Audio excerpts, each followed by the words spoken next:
stars, moon, sun.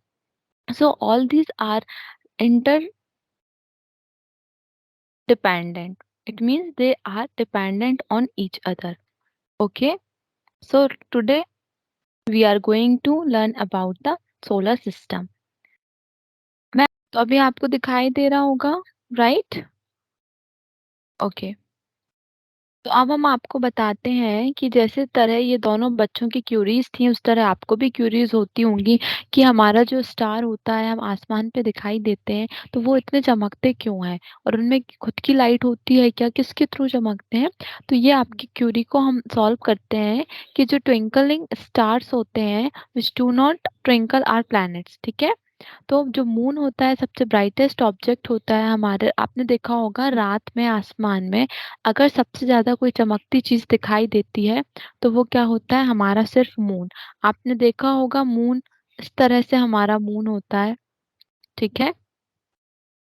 ये मैंने थोड़ा डिज़ाइन के लिए बता दिया, बट एक्चुअल में हमारा मून का शेप शेप आपने देखा होगा, ठीक है? राउंड भी होता है और कभी उसका मून का शेप इस तरह भी होता है। जो आप देख पाते हैं कि हमारा जो मून है, ये वाला मैं इरेज़ कर देती हूँ क्योंकि आपने देखा ही होगा, ओके?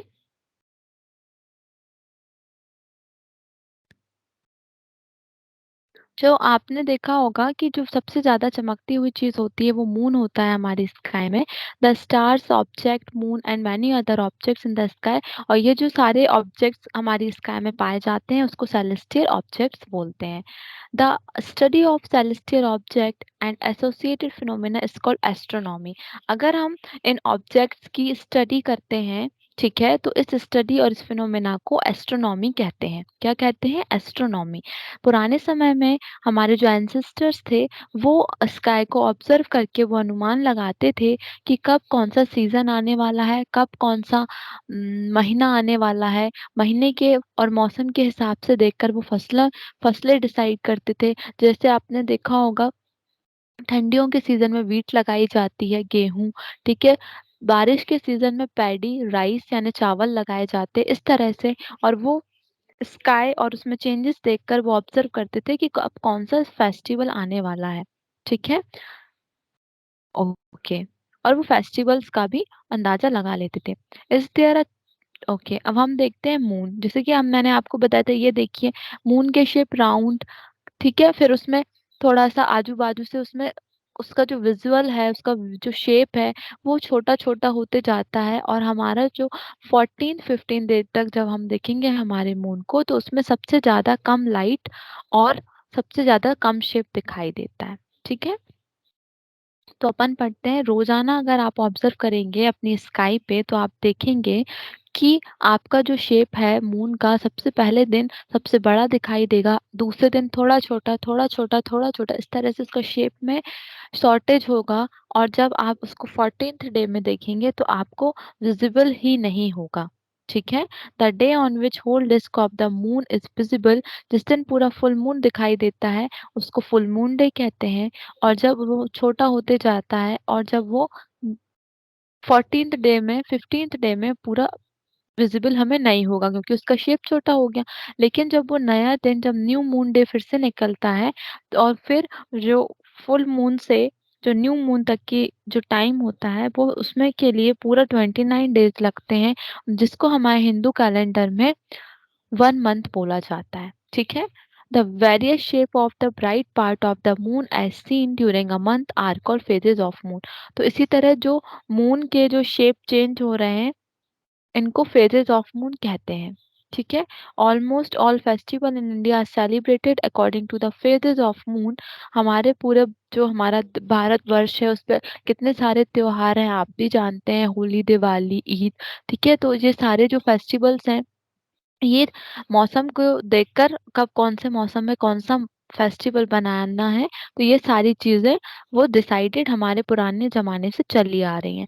जैसे कि Diwali is celebrated on the new moon day, Buddha Purnima, Guru Nanak's birthday are celebrated on full moon day, Mahashivratri is celebrated on 13th night of waning moon, Eid ul Fitr is observed on the day following is straightening of crescent moon. तो इस तरह से आप observe कर पा रहे होंगे कि अलग-अलग मौसम के हिसाब से हमारे फेस्टिवल्स डिसाइड होते हैं। ठीक है? अब हम देखते हैं ये, आपको दिखाई दे रहा होगा ये हमारा अर्थ है, जहाँ पर डे और नाइट आपको ऑब्जर्व हो रहा होगा। ठीक है? रुकिए मैं आपको दिखाती हूँ। Just a minute. यस, ये है हमारा सन और ये है हमारी अर्थ।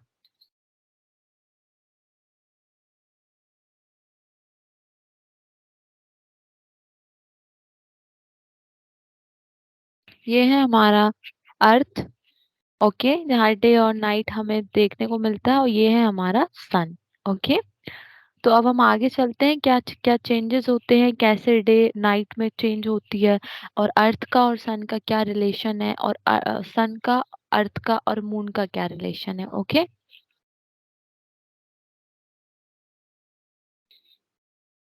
आप ये ऑब्जर्व भी कर सकते हैं, ठीक है, कि कैसे ये रोटेशन और रेवोल्यूशन होता है। ये एक ऑर्बिट है, जिसका हम आगे आपको एक्सप्लेनेशन करेंगे तो अच्छे से समझ में आएगा।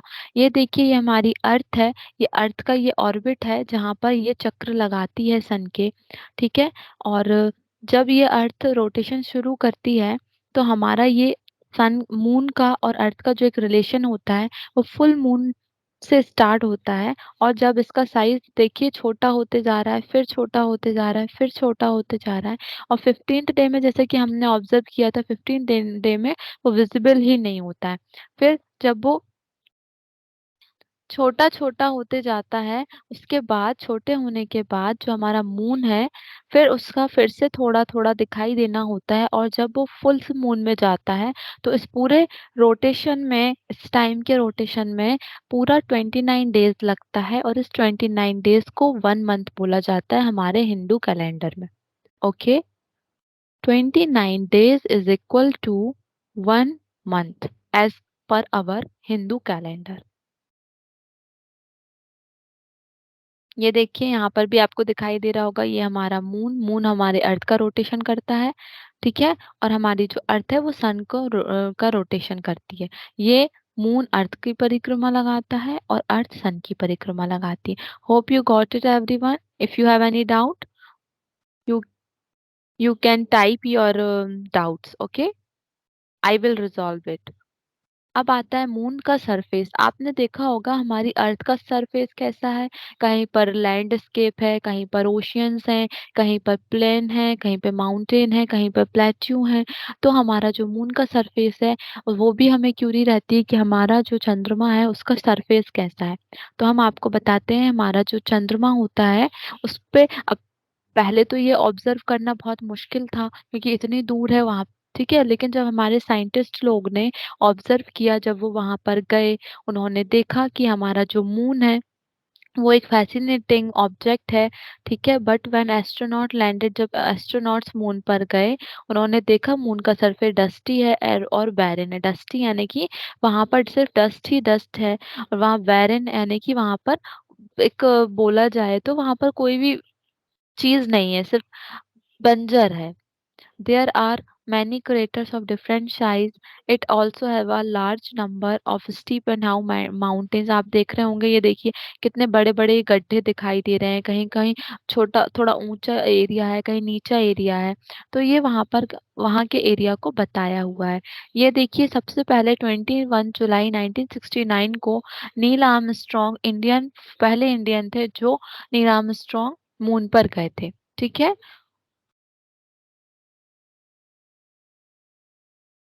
The stars. अब हम आते हैं स्टार्स पे। तो हमने आपको बताया मून क्या है, मून का क्या रिलेशन है अर्थ से, उसके शेप में कैसे चेंजेस हो रहे हैं। ठीक है? उसके शेप में कैसे चेंज होते हैं और उसका टाइम क्या होता है एक्चुअल। अब आता है स्टार्स। स्टार्स जो होते हैं वो, हाँ, आपने देखा होगा आसमान पे बहुत सारे एक से शेप के जो शेप दिखाई देते हैं, स्ट्रक्चर दिखाई देते हैं, उनको स्टार कहते हैं। जिनके पास खुद की लाइट होती है, वो ट्विंकल होते हैं। आपने देखा होगा ना ये स्टार। ठीक है? ये इस तरह से हमारा स्टार दिखाई देता है। उनके पास खुद की लाइट होती है और वो हमें चमकते हुए दिखाई देते हैं। 150 मिलियन किलोमीटर दूर है हमारा सन हमारी अर्थ से, फिर भी सोचिए कि हमारी अर्थ से हम सन को कितना विजुअली देख पाते हैं। पास पे तो हम जाकर नहीं देख सकते हैं क्योंकि उसमें उसकी हाइट, उसमें बहुत हीट होती है और उसमें बहुत लाइट भी होती है। ओके, तो जैसा हमने आपको बताया, प्रोक्सिमा सेंचुरी सबसे पास का स्टार है। ठीक है, it is a distance of about kilometre from the earth,